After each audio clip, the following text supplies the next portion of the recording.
Welcome to Layn Credit University. My name's Conrad Layn. I'm going to share another tip or tactic with you.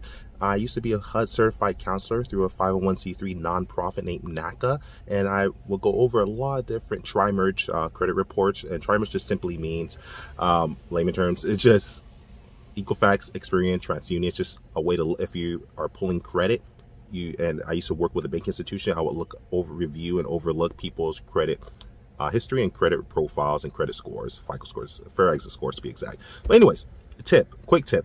Anytime you have a credit card, mortgage loan, car loan, doesn't matter, some type of personal loan, business loan, etc., I would strongly encourage, if the option exists, if it doesn't exist, it doesn't exist. If they give you the option to add on your checking account and say your debit card, specific debit card, because most loan originators will not allow you to add a credit card, which makes sense. Oftentimes they want to make sure it's a debit card. See if that when you call your credit card company or your car loan company or your bank furnisher that gave you a business loan or personal loan or some type of financing or mortgage loan, etc., ask them if you can add on your debit card or your checking account, or even your maybe two. If sometimes some bank institutions will allow you to add on 2 different checking accounts or 2 different debit cards, etc. And the reason this is so important, people make the mistake, and I used to see this all the time when I was a counselor.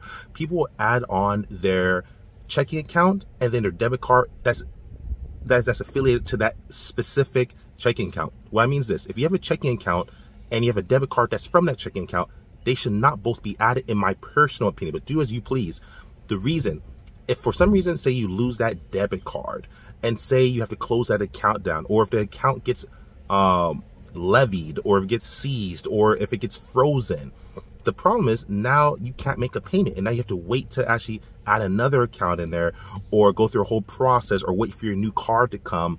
And the problem is, what if your checking account gets closed down? What if it's compromised through identity theft? You always want to have, in my personal opinion, a different debit card and a different checking account that's not affiliated. So if something happens to that checking account and it's frozen, seized, if it's levied, say you didn't pay your taxes and the government levies your account and takes money from it or freezes it, what you don't want to happen is that since it's frozen now, you can't use the debit card that's affiliated with it, and you can't use that checking account. So now you have to actually go through the whole process of adding on another credit card, or another debit card, which does not work. What I strongly encourage is have on a different debit card that's not affiliated to this checking account that's on file. So if something happens to that checking account, you can always pay with that debit card. And if you lose that debit card, instead of having to wait for another debit card, you can still make a payment through another unaffiliated checking account that you own.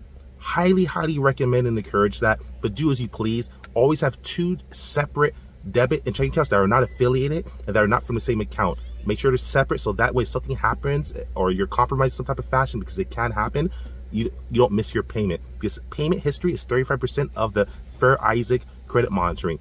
So if you miss a payment, it could, no matter how well you've done, it could really destroy your credit. So very important to do this. Anyways, that's just for my secret tip for today. Just thinking about my days of being a HUD certified counselor, and I learned quite a bit. So anyways, just sharing that with you. But anyways, I'm not your attorney, I'm not your tax advisor, I'm nothing to you. I'm just simply your friend on YouTube that's sharing another ideology, perspective, and strategy. You do as you please. Anyways, love you. Like, subscribe, share, and follow me on Instagram, Conrad Layn. Like, subscribe, share, Conrad Layn. Welcome to Layn Credit University. Peace.